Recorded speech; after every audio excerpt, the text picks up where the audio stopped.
para você que acompanha a programação da TV Câmara Guarulhos. Seja bem-vindo a mais um Câmara em Pauta. E no programa de hoje nós vamos falar sobre algumas mudanças que devem ocorrer em breve no direito de família. Recentemente foi aprovado um projeto no Senado Federal que torna padrão a guarda compartilhada dos filhos em caso de separação dos pais. Atualmente isso não acontece. Só quando há um acordo entre os pais é que o juiz acaba definindo a guarda compartilhada. Isso ocorre apenas 6% dos casos. Mas com esse projeto, a prioridade será sempre a guarda compartilhada, mesmo que os pais não entrem em um acordo. E para conversar como isso vai afetar a família brasileira, nós recebemos a vereadora petista Marisa de Sá, que também é professora. É um prazer recebê-la aqui na TV Câmara. Igualmente, obrigada pelo convite. Quero dar uma saudação especial a todos e todas que estão nos assistindo nesse momento. E também recebemos a presidente da Comissão de Direito de Família da OAB aqui de Guarulhos, Rosana Aparecida de Lima. Também é um prazer tê-la aqui com a gente. Prazer é todo meu. Obrigada pelo convite. Agradeço em nome da OAB Guarulhos, na figura do nosso presidente, Fábio de Souza Santos, e toda a Comissão de Direito de Família. Rosana, eu queria começar por você, explicando para a gente o que vai mudar com essa nova lei quando ela entrar em vigor. Porque hoje já é possível ter a guarda compartilhada, mas não é o que acontece na maioria dos casos. Com essa lei, ela vai ser priorizada, vai acabar forçando um pouco os casais a optarem por essa guarda, ao juiz por optar por essa guarda?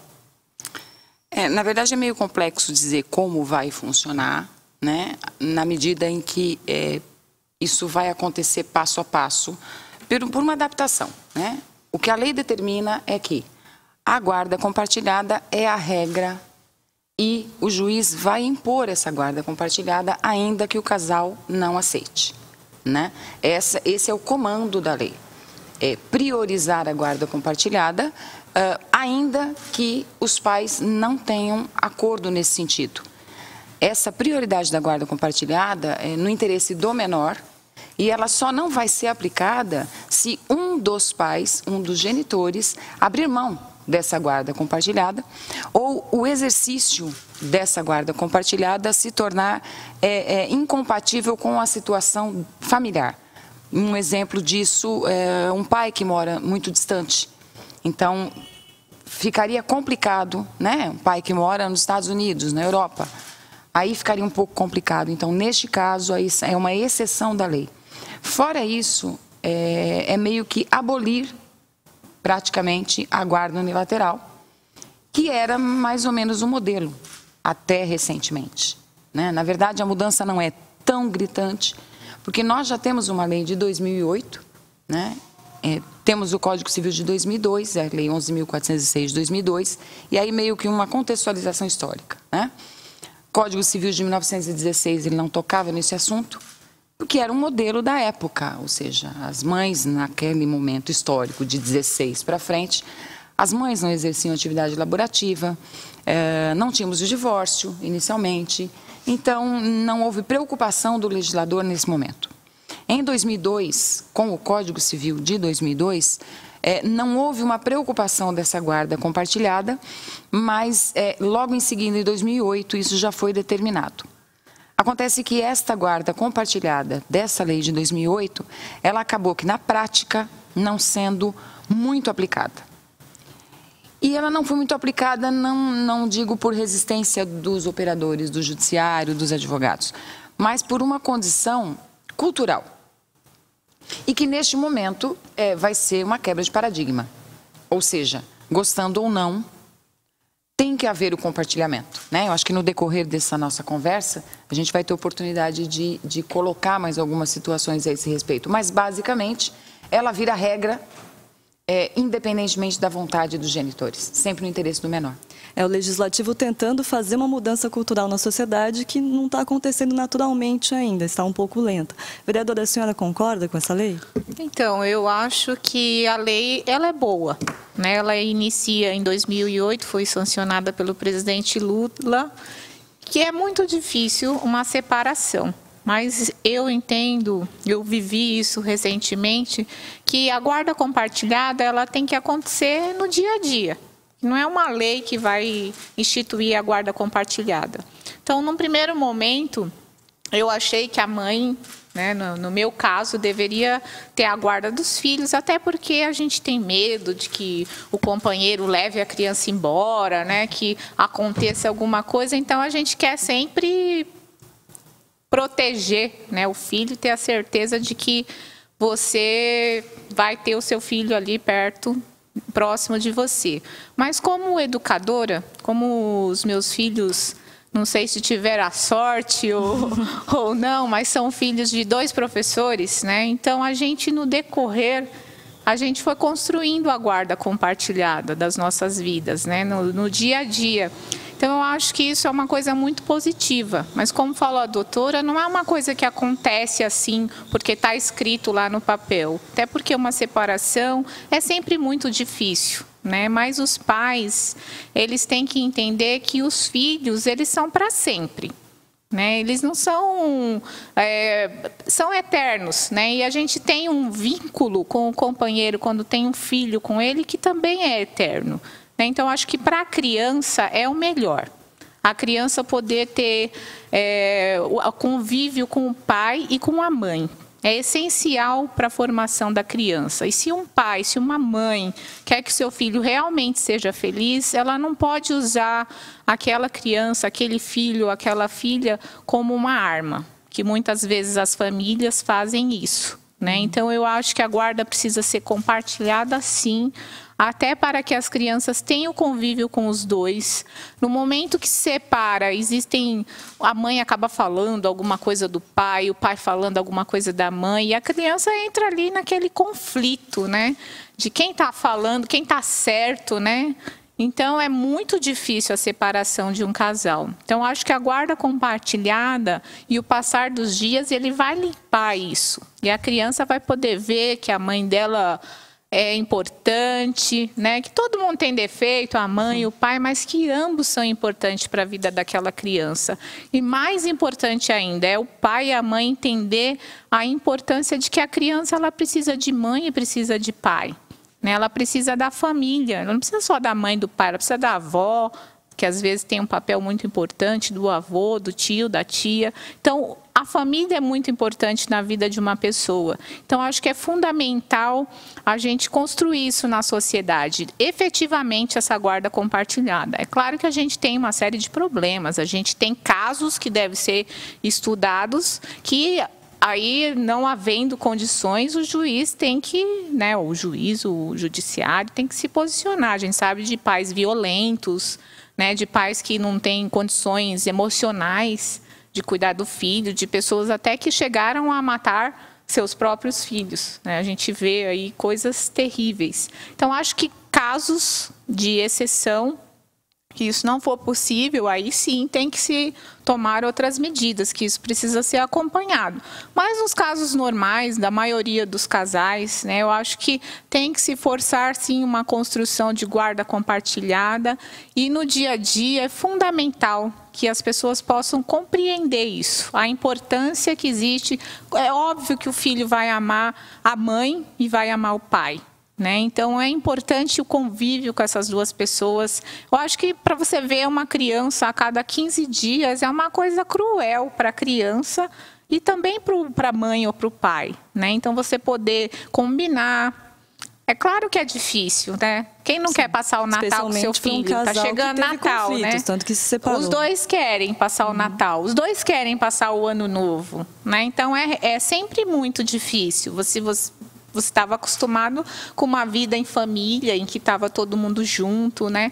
Então, eu acho que a separação ela é muito difícil para o casal, mas especialmente para as crianças. E que esse entendimento do casal e esse compartilhamento, da criança ver que, olha, meu pai e minha mãe, eles dialogam porque eu sou importante, né? Mais importante para essas pessoas. E se uma mãe e um pai ama seu filho, tem que fazer esse sacrifício, porque filho é para sempre. É um elo que é para sempre.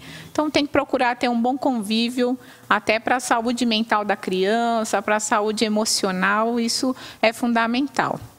Agora, a gente está falando em guarda compartilhada, mas isso não necessariamente significa que essas crianças vão morar metade do tempo na casa da mãe e metade do tempo na casa do pai. É possível ter uma guarda compartilhada, dividir as decisões com relação à educação, saúde, a criação desse filho, mas morar na casa de um dos pais somente, não é isso, doutora? Essa é uma outra questão que muitas pessoas, na égide da lei de 2008, confundiam. Eles achavam, e no escritório, os casais, os pais, principalmente, procuravam uma guarda compartilhada, inicialmente, com aquela ideia de não ter que pagar pensão alimentícia. Uhum. Então, eles diziam assim, olha, fica metade na minha casa, metade na casa da mãe.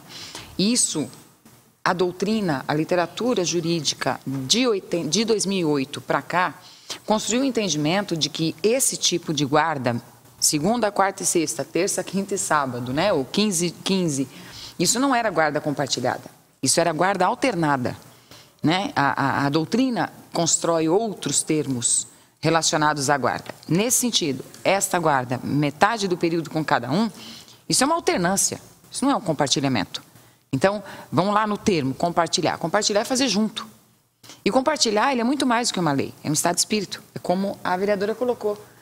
Precisa haver uma predisposição, eu não digo um consenso, mas precisa haver uma compreensão dos pais de que isso é interessante para os filhos, né? Então, pela legislação, agora, que deve entrar em vigor em breve, ela determina até a fixação de períodos com os genitores. Então, ela ventila uma alternância de permanência, mas isso não é determinante para o compartilhamento. Então, o que seria o compartilhamento? O compartilhamento é participar das questões escolares, das questões de saúde, né? E puxando um pouquinho a questão da alienação parental, até que a vereadora colocou aqui, a guarda compartilhada, ela tende a impedir esse tipo de comportamento. Uhum. E a lei nova, ela traz disposição, inclusive, de que tanto as instituições públicas ou privadas têm a obrigação de fornecer informação da criança para qualquer um dos genitores. Isso, ao meu ver, é uma coisa interessante, porque havia, ainda na outra legislação, aquela ideia, olha, não é para dar informação do meu filho para o pai dele da escola. Eu tive recentemente um caso concreto, a mãe permitia que o pai ia buscar a criança na escola. Eles compartilham extraoficialmente e não muito sorridentes, né? Mas estão tentando administrar isso. E o pai, a mãe permite que o pai vá buscar a criança na escola na sexta-noite, na sexta no final da tarde. Mas ela não permite que ele tire, sem falar com ela. Então, imagina a situação. O pai chega na escola, pergunta a informação da criança, a direção da escola, não, ele está ótimo. O pai acompanhou pelo monitoramento da escola o dia inteiro alguém medindo a febre da criança e chega lá no final do período, como é que ele passou o dia? Ótimo. Quer dizer, o pai viu que a criança estava tendo a temperatura monitorada. Eu vou levá-lo comigo, é meu dia de ficar com ele. Então, tudo bem. Só um minutinho, deixa eu ligar para a mãe. Quer dizer, liga para a mãe para pedir meio que uma autorização. A senhora permite? É meio que um controle desnecessário, né? Então, esse compartilhamento, na medida em que ele funcionar efetivamente, ele vai sanar uma porção de problemas. Mas a questão toda que envolve a legislação é essa obrigatoriedade, né? Nós conversávamos um pouquinho antes do programa e eu brinquei até com o colega, dizendo, eu não posso dizer assim, olha, tem uma lei agora, você tem que ser amiga dela. Quer dizer, não é uma lei que vai impor uma situação muito maior, né, que é um sentimento. Claro, à medida que isso for sendo desenvolvido, eu vou ter uma mudança de cultura. E é muito importante. Ela pode incentivar, pelo menos, essa mudança de cultura? Eu acredito que, assim, o Brasil, ele é um país em que as pessoas sempre cobram. Tem que ter lei para isso, tem que ter lei para aquilo, tem que ter não sei para quê. Quer dizer, na verdade, não haveria necessidade de uma lei que vise o bem-estar da criança. Você espera que quem queira o bem-estar da criança? Os pais, que são as pessoas principais. Só que, na nossa cultura, se não houver uma lei, parece que a coisa não vai funcionar, né? Como eu comentava há pouco, eu tive que ter uma lei para dizer assim, olha, não espanque seu filho. que é a Lei Menino Bernardo, a Lei da Palmada, que, né, se tornou super polêmica. Então, veja que ter a lei não importa no funcionamento dessa situação, que é muito mais subjetiva do que objetiva. A lei é objetiva. A lei é um comando. Ele é um comando para qualquer pessoa. Como isso vai ser conduzido, eu acredito que no início ele vai ser meio doloroso. E até por isso a legislação de 2008, alguns dizem que houve resistência do judiciário, houve resistência dos profissionais. Mas não é que houve resistência, é que não houve um desenvolvimento de uma cultura. Os pais não estavam preparados. Não estavam preparados. E agora, com a obrigatoriedade, quer dizer, eu tenho uma lei nova para obrigar o cumprimento da lei antiga. Só no Brasil que acontece um negócio desse. Então, não é que não se vai cumprir. Agora vão ter que cumprir. Agora, como é que isso vai funcionar nos lares, é complicado. Eu penso que é impossível você compartilhar a guarda de uma criança sem conversar. Se o casal estiver em conflito. Veja, se você vai buscar a criança na escola, você tem que avisar a pessoa, olha, hoje eu... não precisa você ir. Tem que ser tudo combinado. Tem que ser combinado, porque não pode chegar na escola e o outro levou a criança e você não está sabendo, porque aí isso vai gerar um conflito. Então, realmente, você tem que ligar para a pessoa, você tem que conversar, você tem que combinar as coisas. Então, mas veja, vereadora, no caso que eu mencionei, não era isso. Não, eu entendo. No caso que você mencionou. Era o fim de semana do pai, ela já sabia que iria buscar. Mas, assim, é aquela questão do poder. Não, ele pode ver na escola, ele pode levar. Só que o pai combina com ela que vai buscar e ela avisa na escola, olha, antes dele sair, me liga. Então, quer dizer, o pai planta na porta da escola, é o dia dele, e apenas para que a mãe tenha aquele controle, para que ela mostre poder ao pai, porque a guarda é dela. De certa forma, ela está utilizando o filho. A escola vai ser obrigada a dar as informações, tanto para o pai quanto para a mãe? Sim, sob pena de multa, inclusive. Instituições públicas e privadas. Escola, basicamente.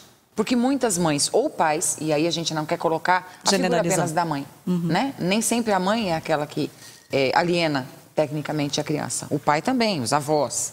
Então, a ideia dessa forma, como a lei quer que seja conduzido, metade da alienação parental acaba com o problema. Acaba com o problema, ao meu ver, de metade dos problemas relacionados aos alimentos. Vou repetir, não era necessário. Porque o próprio Código Civil diz, as despesas das crianças devem ser partilhadas na medida da possibilidade dos pais, ainda durante o casamento. Veja, se durante o casamento a esposa e o marido são responsáveis pela manutenção financeira do lar, avalie depois de separados. Então, cada um deve compartilhar ou participar na medida da sua possibilidade. Uma outra questão que a lei traz, no caso de... ela coloca, independentemente da condição civil, da condição do casal. E ele diz que a condução deve ser pelos pais. Isso o Código Civil já trazia. E ele diz ainda o seguinte, o poder familiar é exercido pelo casal, por ambos os genitores, na falta de um ou outro, independentemente da condição. E ele diz, a separação ou o divórcio não altera o poder familiar. Então, veja só, nós já tínhamos tudo na legislação para o compartilhamento, como a vereadora colocou. O que nós não tínhamos e ainda não temos é aquela disposição, aquele desprendimento, para alguns casais até um estado de iluminação. Porque tem mães que se acham proprietárias da criança e pais que acham que a criança é dele. Eu tenho a interferência de avós, de tios. Quando o casal rompe, é muito interessante isso, porque aquela que era avó e consequentemente era sogra, parece que ela virou inimiga. Aquele que era o marido e que dormia com a pessoa até ontem, hoje é o pior inimigo. E utilizam, como a vereadora bem colocou, a criança como instrumento de vingança.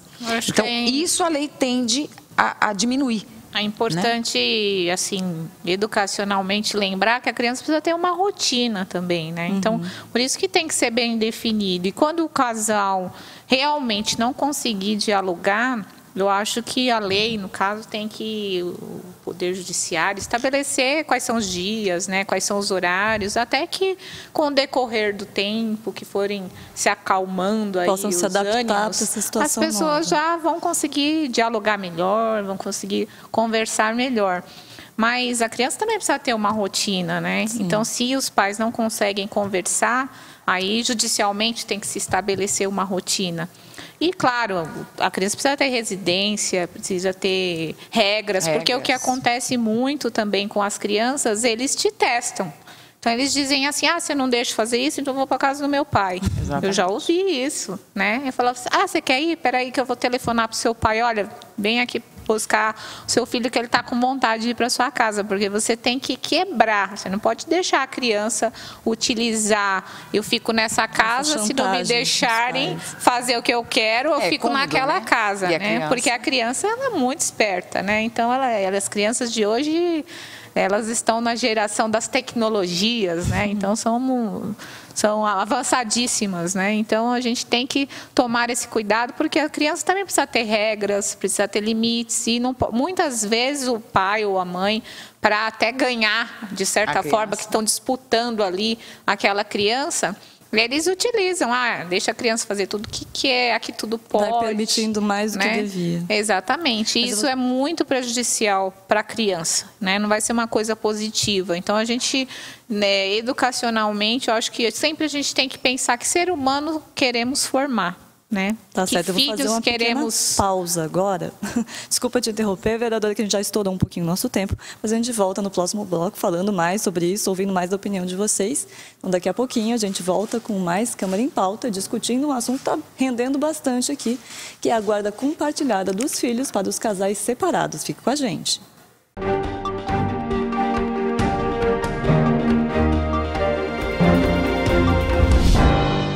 Queria parabenizar a TV Câmara, parabenizar aqui o presidente e todos os vereadores pelo trabalho que vem sendo feito, e espero que vocês possam continuar contribuindo cada vez mais para levar informação à nossa população e permitir que o cidadão possa participar, dando opiniões, sugestões e ajudando a construir a cidade. E parabéns pela qualidade, porque eu estava dizendo agora há pouco, vez ou outra, estou por aí no trânsito, às vezes até fora de Guarulhos, e aí ligo o celular pela internet, sintonizo, acompanho. Então, a gente fica feliz quando vê essas coisas, porque significa que esse esforço que vocês estão fazendo aqui, tem muita gente que vocês nem estão sabendo, mas que estão do outro lado, acompanhando para e passo tudo que acontece no Legislativo e tudo que acontece na cidade. Parabéns, sucesso, e já nasceu bem.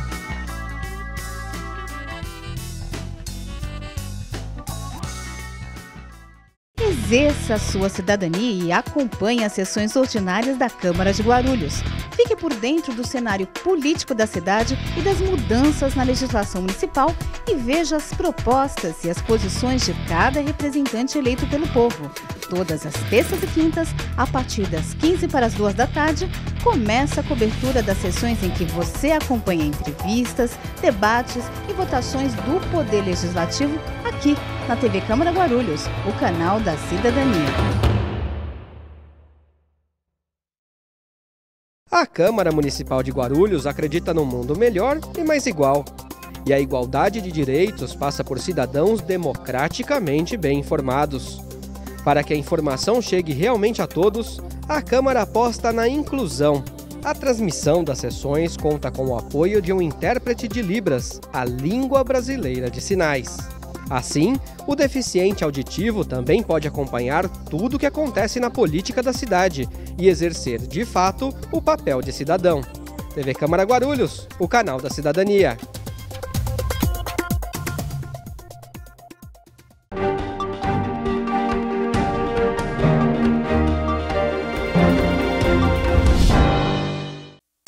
voltamos com o Câmara em Pauta, hoje falando sobre a guarda compartilhada dos filhos em caso de separação dos casais.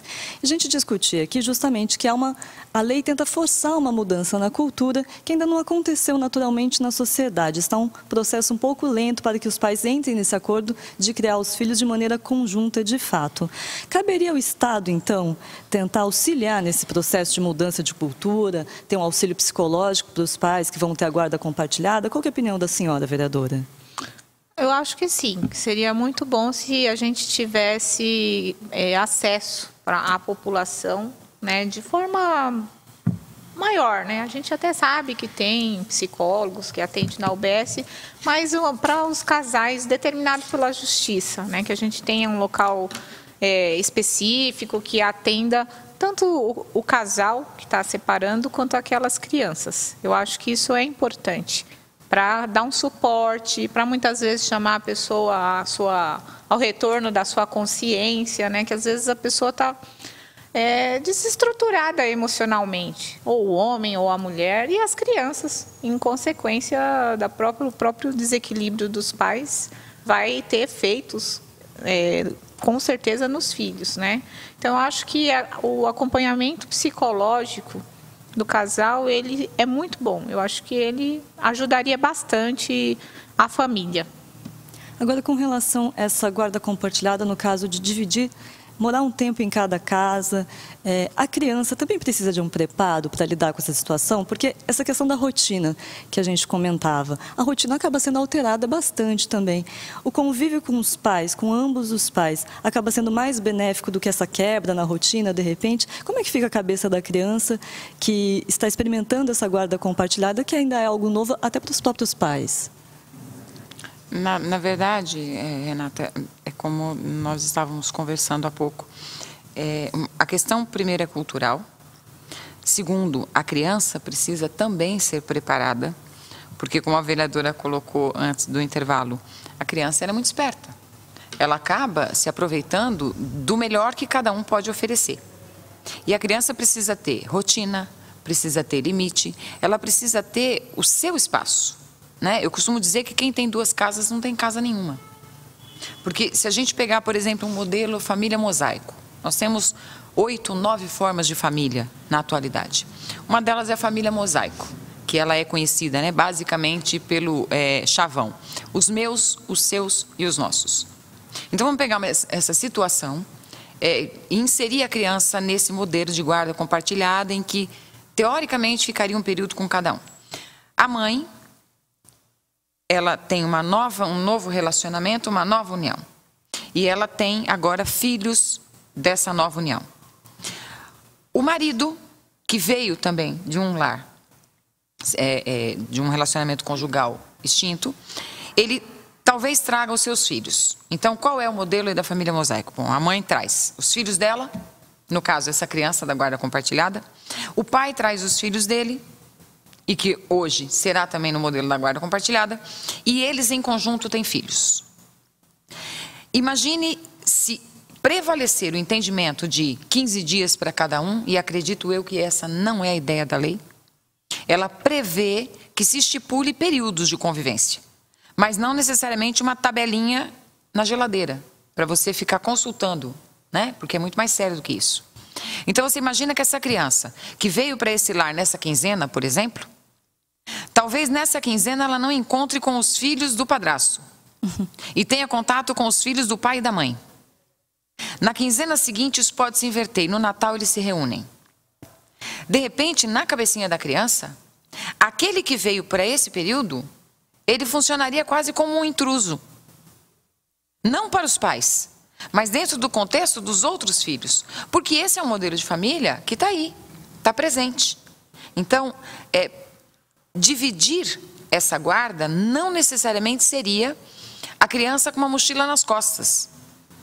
Porque se a criança passa 15 dias com um e 15 dias com o outro, A criança não desmancha nem a bagagem. Eu acho que não, guarda compartilhada, na minha opinião, não significa isso. Sim. Os exatamente. meus filhos, eles Isso moram deveria ser evitado, na minha casa. na opinião de vocês. Eu acho que não pode ser isso. Vedado não é, a lei prevê. Eu acho que isso não é guarda compartilhar. Eu acho que é você dividir as responsabilidades. Exatamente. É você, o pai, olha, hoje eu posso buscar as crianças, queria almoçar com eles, hoje estou com tempo.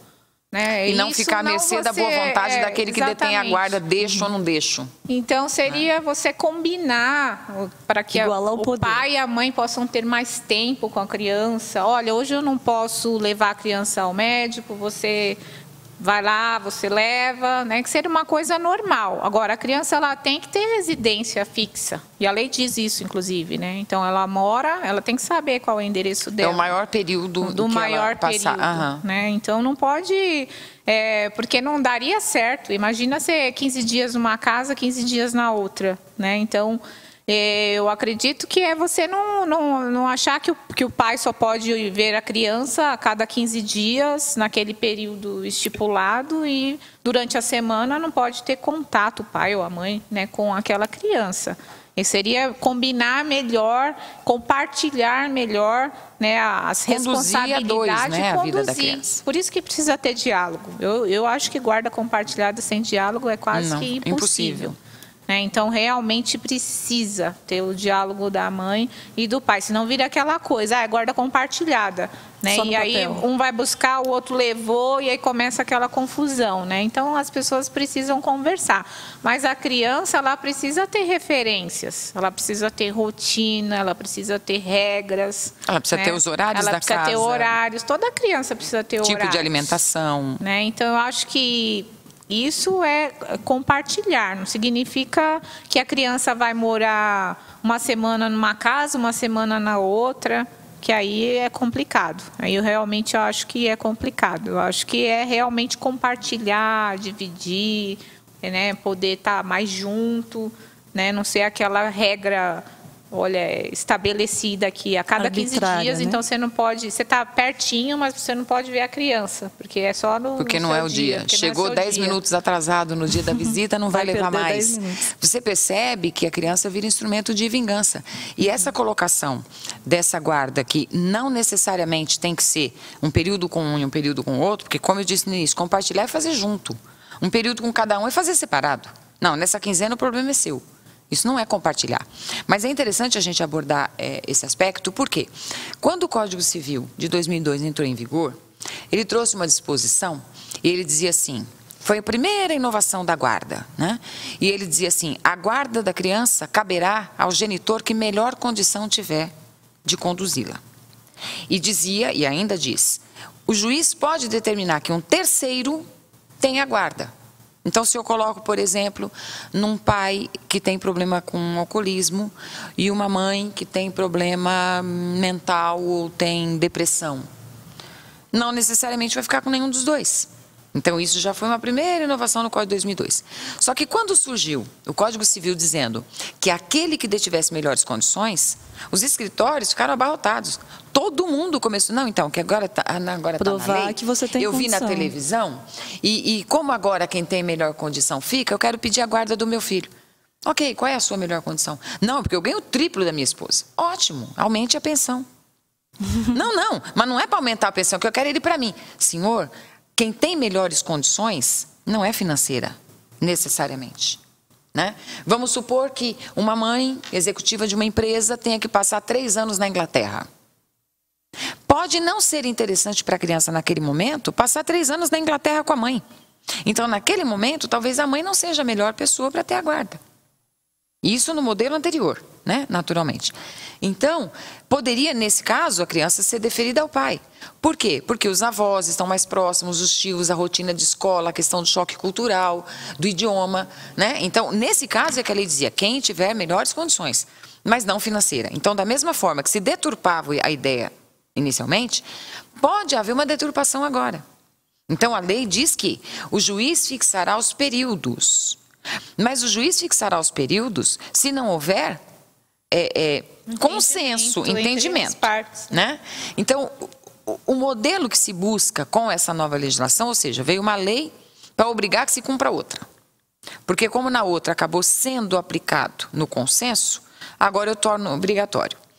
Ao meu ver, e concordo com a vereadora quando ela disse, se não há diálogo, não há compartilhamento. E aí surge a responsabilidade muito grande, não só do casal, mas da família em si e principalmente dos operadores. Porque nós temos uma cultura do conflito, do litígio. Eu preciso ter, dos dois lados, profissionais que estejam aptos a conduzir esse tipo de guarda. Porque às vezes o casal está num conflito, mas os advogados em entendimento, em conversa, e conversa na área de família é conversa mesmo, são 3 horas de atendimento, 4 horas de diálogo, porque você precisa, com a tua experiência técnica, profissional, levar essa pessoa à necessidade desse compartilhamento. Então, uma outra barreira que eu acho que inicialmente vai existir é de que nem sempre o colega da parte contrária está disposto a essa conversa. Né? Mas aí a questão do psicólogo também poderia ajudar. A lei determina que o juiz pode se valer, né, da equipe multidisciplinar, psicologia, assistência social, que é o estudo psicossocial. Mas aí eu vejo um entrave também, não que isso vai impedir a guarda compartilhada. Eu pessoalmente acho que ela é excelente. A gente só precisa saber como é que ela vai ser conduzida. O judiciário, infelizmente, ele não tem aparelhamento para conduzir isso. Como a vereadora colocou, o atendimento psicológico, nesse caso, é essencial. Quem acaba fazendo esse papel inicialmente? Os advogados. E isso, quando eles já estão convencidos disso. Então, eu costumo comentar com um aluno, o advogado que milita na área da família, ele não é melhor e nem pior que ninguém. Ele é diferente. Ele é diferente porque quando você está militando na área da família, seja numa separação, num divórcio, numa interdição, num inventário e principalmente nas questões relacionadas à criança, ele precisa ter uma paciência redobrada. Ele tem a experiência de conflitos anteriores que ele já atuou e ele tem que trazer isso para as partes naquele momento. Então, eu pessoalmente, muitas vezes eu levo 4 meses, 6 meses. Eu tenho um casal que eu estou desde janeiro. E é fácil aconselhar os outros, né? Mas é difícil vivenciar. Viver a situação ainda é muito pior. Eu estou desde janeiro tentando um acordo. E quando sai o acordo de um lado, bagunça do outro. O primeiro profissional que conduzia a parte contrária não foi possível. Não que ele não fosse bom. Ele talvez não tivesse o perfil da área. A profissional que atua hoje, ela é muito mais disposta, ela tem muito mais paciência. Então, o juiz tem um papel importantíssimo. Eu não posso sentar numa mesa de audiência de uma situação desse porte e fazer uma audiência em 15 minutos. Né? A atuação do promotor... o juiz ali fazer uma análise do casal e ver a lei se eles diz vão que o juiz, a lei já dizia em 2008 que o juiz deve informar as partes a importância da guarda compartilhada. Então, isso agora, à luz da obrigatoriedade, vai ser essencial. Imagino que uma situação dessa seja muito mais difícil no caso de uma família que tenha um pai violento, que tenha acontecido algum caso de violência contra violência doméstica. A lei traz a exceção. Esse pai talvez não tenha condição de ter o compartilhamento.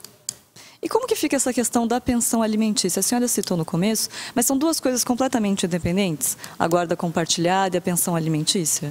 São independentes porque a questão da alimentação, como eu disse, pelo Código Civil desde 2002, durante o casamento as despesas já devem ser divididas. Né?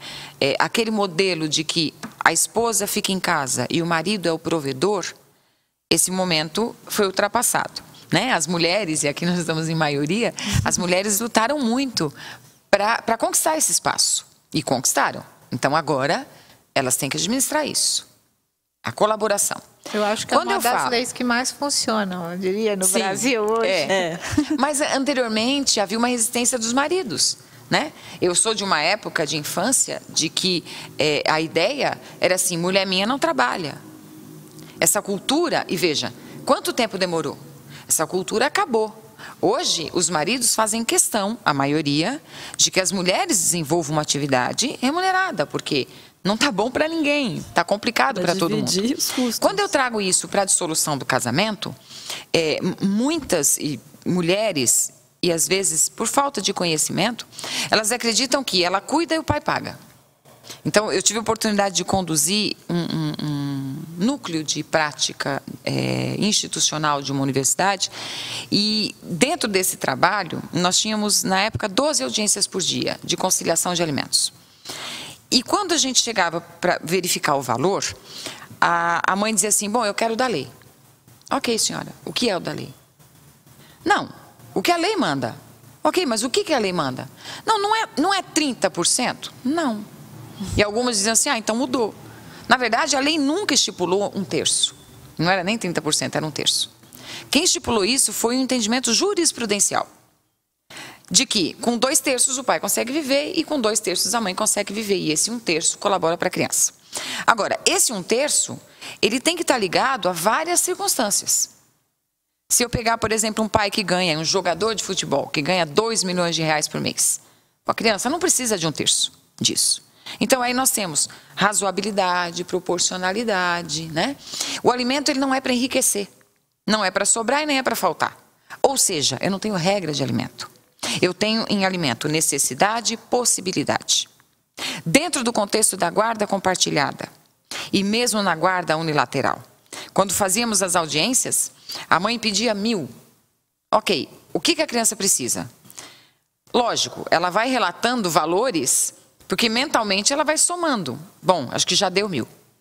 E no final, quando você fazia a conta dividindo por 2, ela dizia, mas por que dividido por 2? Se a criança precisa de 1.000, tecnicamente a senhora colabora com 500 e o pai com 500. Ah, não, mas eu cuido. Não. A senhora não pode colaborar com os 500? Ah, não. Então vamos tentar reduzir um pouco, porque o pai não pode colaborar com 1.000 sozinho. Então, dentro desse contexto todo, fixar um alimento não é nada objetivo, que eu aperto uma tecla e digo, olha, 1/3, tira do salário. Dentro da guarda compartilhada, ainda que a criança passe a viver um período com cada um, não sistematicamente, mas que ela tenha a liberdade, como a vereadora colocou, dos filhos dela, olha, hoje eu gostaria de dormir com meu pai. Olha, não vou aguardar 15 dias para ver o filho. E o pai tem um gasto a mais, enfim. Como é que fica o alimento? O alimento ele vai ter que ser administrado na medida da necessidade e da possibilidade. Necessidade dos filhos e possibilidade dos pais. Então isso não quer dizer, porque a criança fica período com um e com o outro, ninguém paga nada para ninguém. Vamos pegar um exemplo, uma mãe desempregada. E que está morando na casa dos pais dela. Que aí elimina a despesa dela, aluguel, enfim. Essa mãe, talvez por um período, não possa colaborar com nada. Então, quer dizer, se a criança fica uma semana com o pai, ela tem alimento. Na semana que ela fica com a mãe, o pai não pode ajudar? Então, não há uma regra. Como eu disse, a lei é objetiva, mas as situações são subjetivas.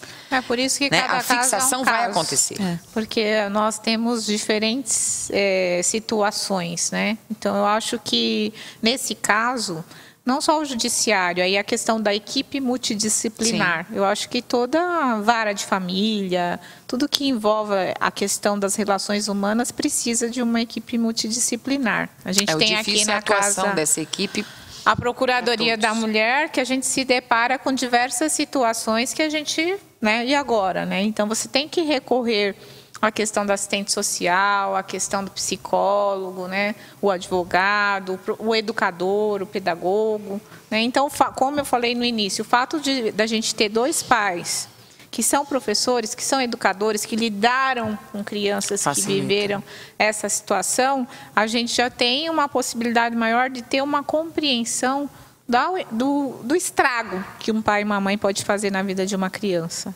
né? Então, isso facilitou a gente entender a importância do diálogo e de combinar as coisas, né? De compartilhar na prática mesmo a guarda real, né? Que a gente tem feito, eu acho que é um compartilhamento. Mas isso são 2 pessoas que estão na área da educação. Que já, a sua experiência deu certo, que não significa que outras a predisposição, até e aí a formação profissional favorece. Então, chega à conclusão de que não deu certo. Exatamente. De repente, a guarda unilateral é o melhor para a criança. Cabe aí tem que avaliar sempre o que é melhor para a criança. Eu acho que não tem que avaliar o que é melhor para a mãe, nem o que é o melhor para o pai. tem que avaliar o que é melhor. E é o que a lei determina, inclusive, sempre no interesse do menor. E a qualquer momento também pode ser revista essa decisão, no caso, se não deu certo, a mãe ou o pai pode procurar o judiciário para rever a questão? Na verdade, assim, as questões relacionadas à família, guarda, alimentos, a gente costuma dizer que não transita em julgado materialmente. Há um trânsito em julgado formal, o juiz decide, aquela sentença é definitiva. Mas ela é definitiva enquanto ela atender o interesse do menor. Então, vamos supor que eu tenha aí a regra, o compartilhamento. No meio dessa condução, um dos genitores passa a fazer uso de drogas, passa a fazer uso de álcool de uma maneira imoderada, ou ele passe por um processo de uma patologia psicológica, psiquiátrica, enfim. Nada impede que, num segundo momento, seja requerido no judiciário uma alteração disso. Eu não vejo como isso vai ser uma regra. Até porque, para alguns pais, para tentar fugir desse compartilhamento, e vai haver uma resistência sem dúvida, ele pode atribuir ao outro uma condição que não é verdadeira. Como acontece, por exemplo, na alienação parental. Mas dizer que pode ser revista, pode. Sempre que o interesse da criança tiver alterado ou não estiver sendo atendido naquele exato momento. Né? A questão toda, Renata, que a gente, pela militância na área, verifica, é que o casal, quando ele está no clamor ali, inflamado no momento da dissolução, o casal meio que cega. Né? Se o judiciário, ou o Estado como um todo, tiver um aparato de orientação, isso pode acontecer nas conciliações que nós temos hoje. Normalmente, o casal, na dissolução, a conciliação não é feita nem perante o juiz togado, mas perante um conciliador, que ele é treinado, ele está habilitado a isso, para conduzir. Ou seja, nesse momento de condução, é o papel importante do Estado levar o casal à reflexão. Né? Levar a reflexão no sentido de o que você faria pelo seu filho? Questões que eu coloquei como conciliadora em audiência de conciliação. O que você faria pelo seu filho? Pelo meu filho eu faço qualquer coisa. Ótimo! Então tenha um bom entendimento com seu ex-marido. Nem é tão sério assim. E vice-versa, né? O marido, o que você faria pelo seu filho? Pelo meu filho eu dou a minha vida. Então, se você é capaz de dar a sua vida, por que você não dá um pouco de atenção à sua ex-esposa? Por que você não respeita um pouco mais a sua ex-esposa? É um sacrifício pequeno, né? Nem seria um sacrifício, mas para que as pessoas reflitam, porque não adianta eu dizer, a guarda é assim, na casa de vocês, façam o que der para fazer. Não, não. É um processo de reflexão, é um processo de mudança de paradigma, é um processo de mudança de cultura e que no futuro vai ser ótimo. Nós temos aí vários exemplos de leis, nada a ver com o contexto, mas Código de Defesa do Consumidor. Qualquer pessoa hoje, sem um mínimo de cultura, qualquer idoso, ele sabe que ele tem uma lei que o protege na condição de consumidor. Né? O próprio Estatuto do Idoso. Mas no início, houve toda uma resistência. Não vai adiantar. Evolutivo para chegar não nesse vai patamar. Pegar. Né? Então, não vai dar certo. A gente tem aí a importância das leis, né? Para tentar mudar essa cultura. Para tentar mudar a questão cultural. Eu acho que esse é um exemplo bom. A questão de fumar. Se a gente pensar eu trabalhei numa sala que 5 pessoas fumavam ao mesmo tempo, só eu que não. E hoje isso não é permitido. Então, eu acho que as leis, às vezes, apesar de parecerem impositivas, né, e que mas elas têm um poder, ela tem um poder de mudar o pensamento das pessoas. De certa forma, fazer as pessoas refletirem, né, e a importância de cumprir essa lei, né? Então, talvez seja por isso que a lei de 2008, quando eu fui puxar a lei, eu falei, mas a lei já é de 2008, a gente está falando, não, mas tem outra aqui, E ela 2013. Já dizia, quando não houver acordo entre os pais, o juiz deve optar pela guarda compartilhada. Mas por que a lei de 2008, como se diz, não pegou? Não é que não pegou, é que de 2008 para cá, não houve um tempo suficiente para essa mudança. Para se adaptar, né? No Brasil, como eu estava dizendo no início, nós temos a cultura de ter lei para tudo. Por quê? Porque nós não temos uma cultura de reflexão sem que haja uma imposição. Mesmo a questão da violência contra a mulher, que é um tema que a gente também faz o debate, extremamente polêmico. Eu acho que a Lei Maria da Penha, ela fortalece as mulheres nesse sentido. Até para elas saberem que isso é de fato errado. É de fato errado, né? Então, hoje existe uma preocupação muito maior dos homens. Eu me deparei com uma situação até inusitada de um homem que me procurou para falar: olha, eu agredi minha esposa, mas eu vim aqui pedir ajuda para a senhora. Eu falei: mas aqui a gente está para atender as mulheres, mas tudo bem, vamos conversar. Né? Então, assim, eu achei até engraçado, né? Porque eu nunca tinha recebido um homem para falar: olha, e agora o que eu faço, né? Eu fiz isso, mas me arrependi. Então, foi a primeira situação. Mas eu acho que é essa a importância da lei, é das pessoas conseguirem perceber que não é assim. Você vai fazendo e vai ficando por isso mesmo. Então, o poder ainda da legislação ele é muito forte, principalmente na nossa cultura. Então, eu acho que tem que usar a lei para o bem, né? Para o lado positivo. E eu acho que é fundamental as pessoas conhecerem os seus direitos, né? Em todas as áreas, né? E as suas obrigações. Os seus direitos e as suas obrigações, né? Como bem colocou aqui a doutora. Então, acho que isso é fundamental. E para a gente construir um ser humano melhor, a gente precisa, né, cuidar melhor das pessoas, precisa pensar que ser humano queremos formar, enquanto educadores, enquanto pais, porque às vezes a gente dá tanta coisa para os nossos filhos, a gente se preocupa tanto em proporcionar aquilo que você não teve. E às vezes você não dá o essencial, que é ensinar os valores de respeito, né, de ensinar a criança a importância das coisas, que eu vejo uma juventude também que muitas vezes não valoriza, né, aquilo que a educação em si, a gente valorizou, a nossa geração acho que valorizava mais, porque a gente via a educação como uma possibilidade de transformação na nossa vida, a gente ainda comentava isso, né? Então, hoje, as crianças têm mais acesso à educação, o jovem, de certa forma, melhorou isso, né? Mas a gente tem que ensinar a importância das coisas e o valor de cada coisa, né? Porque senão a gente... que ser humano estamos formando para o futuro, né? E de certa forma, também a gente está falando de mãe e pai, mas a gente também tem agora mãe e mãe, pai e pai.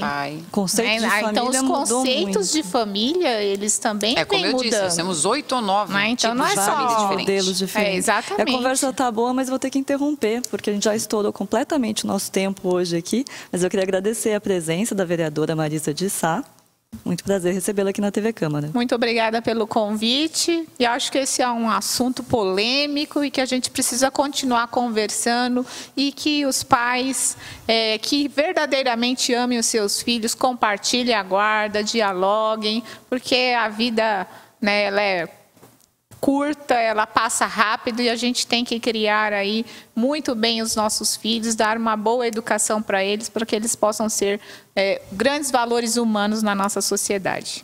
E a Rosana também, representando a OAB de Guarulhos aqui, foi um prazer recebê-la no nosso debate. O prazer foi todo meu, né? Agradeço a oportunidade, o convite.